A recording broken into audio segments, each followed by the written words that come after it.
warahmatullahi wabarakatuh. Kami dari kelompok 3 akan mempresentasikan materi sejarah, yaitu penguatan jati diri keindonesiaan. Kelompoknya yaitu Despita Nurfitria, Nadia Sarsabila, Noni Teresia Sirait, Nabila Hasya Permana, Najwa Pakhira, Siti Milawardah, Siti Yulminah. 1. Dengan berkembangnya organisasi di kalangan pemuda, juga berkembang organisasi wanita di Indonesia. Pada tahun 1912, berdiri organisasi perempuan pertama di Jakarta, yaitu Putri Mardika. Tujuan organisasi adalah untuk membantu bimbingan penerangan pada gadis Bumi Putra dalam menuntut pelajaran dan mengemukakan pendapat di muka umum. Dengan berkembangnya berbagai organisasi wanita, mendorong pergerakan wanita untuk lebih berperan dalam meningkatkan kesejahteraan kaum perempuan. Pada tanggal 22 sampai 25 Desember 1928, organisasi-organisasi wanita mengadakan Kongres Perempuan Indonesia I di Pendopo Joyodipuro yang dipimpin oleh Raden Ajeng Kartini.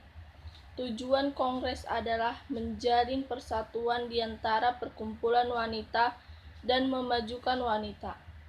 Adanya Kongres Perempuan Indonesia I dan meningkatnya gerakan organisasi wanita telah mendorong bagi kemajuan perjuangan bangsa Indonesia untuk mencapai kejayaan menuju cita-cita kemerdekaan. 3. Pernyataan Sumpah Pemuda membawa dampak yang luas pada masyarakat untuk menumbuhkan nasionalisme yang kuat. PNI bersifat revolusioner. Partai Nasional Indonesia yang berdiri pada tanggal 4 Juli 1927 telah menggelorakan program-program perjuangan. PNI terus melancarkan kritik tajam terhadap kekejaman kolonialisme dan imperialisme. Oleh karena itulah, PNI di bawah Insinyur Soekarno telah mendapat tekanan dari Belanda, sehingga Insinyur Soekarno ditangkap dan diadili. Menjelang vonis pengadilan dijatuhkan, Soekarno sempat mengucapkan pidato pembelaan untuk membakar semangat para pejuang. Pidato tersebut kemudian dibukukan dengan judul Indonesia Menggugat. 4. Untuk melanjutkan perjuangan pada bulan Januari 1930 di Jakarta dibentuk fraksi baru dalam Popsrat yang bernama Fraksi Nasional, bertujuan untuk menjamin kemerdekaan Indonesia yang setingkat-tingkatnya. Petisi Sutarjo pada tanggal 15 Juli 1939 dalam sidang Popsrat sempat menimbulkan kekacauan. Petisi tersebut menyuarakan mengenai pergerakan nasional karena tidak adanya saling pengertian dari pihak pemerintah. Sutarjo mengusulkan diadakan suatu musyawarah antara wakil Indonesia dan kerajaan Belanda untuk menentukan masa depan bangsa Indonesia yang dapat berdiri sendiri, meskipun dalam ruang lingkup kerajaan Belanda. Petisi tersebut ditolak oleh pemerintah Belanda pada tanggal 16 November 1938. Adapun alasan penolakan adalah Indonesia belum siap untuk memikul tanggung jawab pemerintah sendiri.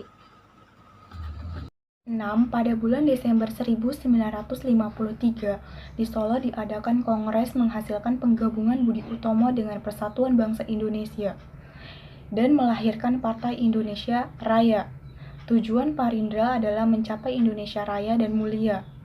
Dengan kegagalan Petisi Sutarjo mendorong gagasan untuk menggabungkan organisasi politik dalam suatu bentuk federal.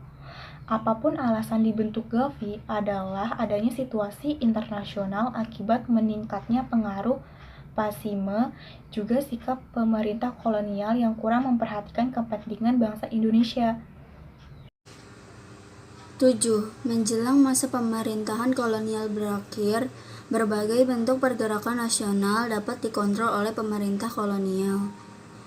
Dengan masuknya Bumi Putra sebagai anggota Popsrat, tidak berarti kaum Bumi Putra diberi hak penuh untuk menyuarakan pendapatnya.